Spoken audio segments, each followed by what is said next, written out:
നമ്മുടെ നാട്ടിൽ ചില പള്ളികളിൽ തറാവി 20 റക്അത്തും ചില പള്ളികളിൽ 8 റക്അത്തുമായിട്ട് നിസ്കരിക്കുന്നുണ്ട്. നബിയുടെ കാലത്ത് ഇത് എങ്ങനെയായിരുന്നു എന്ന് പറഞ്ഞുതരാം. നബി സല്ലല്ലാഹു അലൈഹി വസല്ലം തങ്ങൾ ചെയ്തിരുന്നോ എന്നാണല്ലോ ചോദിച്ചത്. അതെ, നമ്മെ സംബന്ധിച്ചിടത്തോളം ഒരു കർമ്മം അത് മസ്അല പറയാൻ നമ്മുടെ മുജ്തഹിദീങ്ങളായ ഇമാമുമാർ പ്രമാണമായി കണ്ടത് നബി സല്ലല്ലാഹു അലൈഹി വസല്ലം തങ്ങൾ ചെയ്തിരുന്നോ എന്നുള്ളത് മാത്രമല്ല, ചതുർ പ്രമാണങ്ങളാണല്ലോ ഖുർആൻ, സുന്നത്ത്, ഇജ്മാഅ്, ഖിയാസ്. ഈ 4-1 വഴി സ്ഥിരപ്പെട്ട കാര്യങ്ങൾക്കാണ് നമ്മുടെ ഇമാമിങ്ങൾ തീർപ്പ് കൽപ്പിക്കുക. ഇനി തറാവീഹിലേക്ക് വരാം. റമളാനിൽ തറാവീഹ് നബി സല്ലല്ലാഹു അലൈഹി വസല്ലം തങ്ങൾ നിസ്കരിച്ചു. ഹദീസുകളുണ്ട്, ആയത്തുകൾ. ഇതൊന്നും നമ്മെ സംബന്ധിച്ചിടത്തോളം നേരിട്ട് മസ്അല കണ്ടെത്താനുള്ള മാർഗങ്ങളല്ല. ശരിക്ക് തെർവിഹത്ത്, വിശ്രമം എന്നുള്ള വാക്കിൽ നിന്നാണ് തറാവീഹിൻ്റെ പദോൽപത്തി. ബഹുവചനമാണല്ലോ.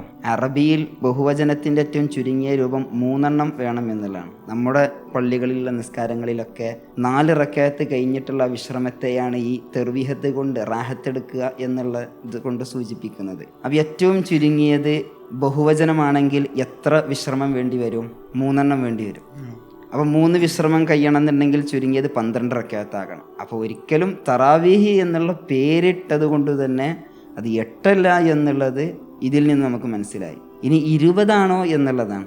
നബി സല്ലല്ലാഹു അലൈഹി വസല്ലമ തങ്ങളിൽ നിന്നും നേരിട്ട് ഇത് പഠിച്ചറിഞ്ഞ സ്വഹാബത്ത്, മുത്തുനബിൻ്റെ കാലത്തുള്ള സംഭവങ്ങൾ അറിയാം. അത് ഫർളാക്കുമോ എന്നുള്ള ഭയത്താൽ പൂർണ്ണമായും ജമാഅത്തുകളിൽ നിന്നും മുക്തനായി വീടുകളിലൊക്കെ നിസ്കരിക്കുന്ന സന്ദർഭവും സാഹചര്യവും ചരിത്രത്തിലുണ്ട്. പിന്നെ ഉമർ റളിയല്ലാഹു അൻഹുവിൻ്റെ കാലത്താണ് ഇതിനൊരു ഏകീകരണം വേണം എന്നുള്ള നിലക്ക് ഉബയ്യ് ഇബ്നു കഅബ് റളിയല്ലാഹു അൻഹുവിനെ വിളിച്ച് ഇമാമത്ത് നിർത്തി എല്ലാ സ്വഹാബത്തിനെയും ഇവരുടെ മഅ്മൂമായി ഒരൊറ്റ ജമാഅത്തായി സംഘടിപ്പിച്ചു.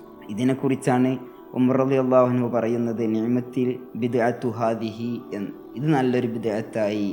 ഈ ഒരു ചര്യ ഇനി നബി സല്ലല്ലാഹു അലൈഹി വസല്ലമ തങ്ങളെ കാലത്തിന് പഠിച്ചതനുസരിച്ചായിരിക്കുമല്ലോ ഉമർ റളിയല്ലാഹു അൻഹു നടപ്പിലാക്കിക്കുക.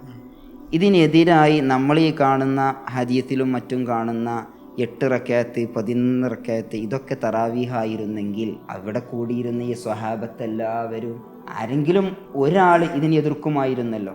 മറിച്ച് എല്ലാവരും ഈ ഇമാമിൻ്റെ പിന്നിൽ സൊഫായി നിസ്കരിക്കുകയാണ് ഉണ്ടായത്. ഇതാണ് ഇജ്മാഅ് എന്ന് പറയുന്നത്. അന്നുണ്ടായിരുന്ന സഹാബത്ത് എല്ലാവരും ഐക്യകണ്ഠേന തറാവീഹ് 20 റക്അത്താണെന്ന് സമ്മതിച്ചു. ഈ പ്രമാണമാണ് തറാവീഹ് 20 എന്നുള്ള ഒരു തിട്ടത്തിലേക്ക് നമ്മെ കൊണ്ടെത്തിക്കുന്നത്.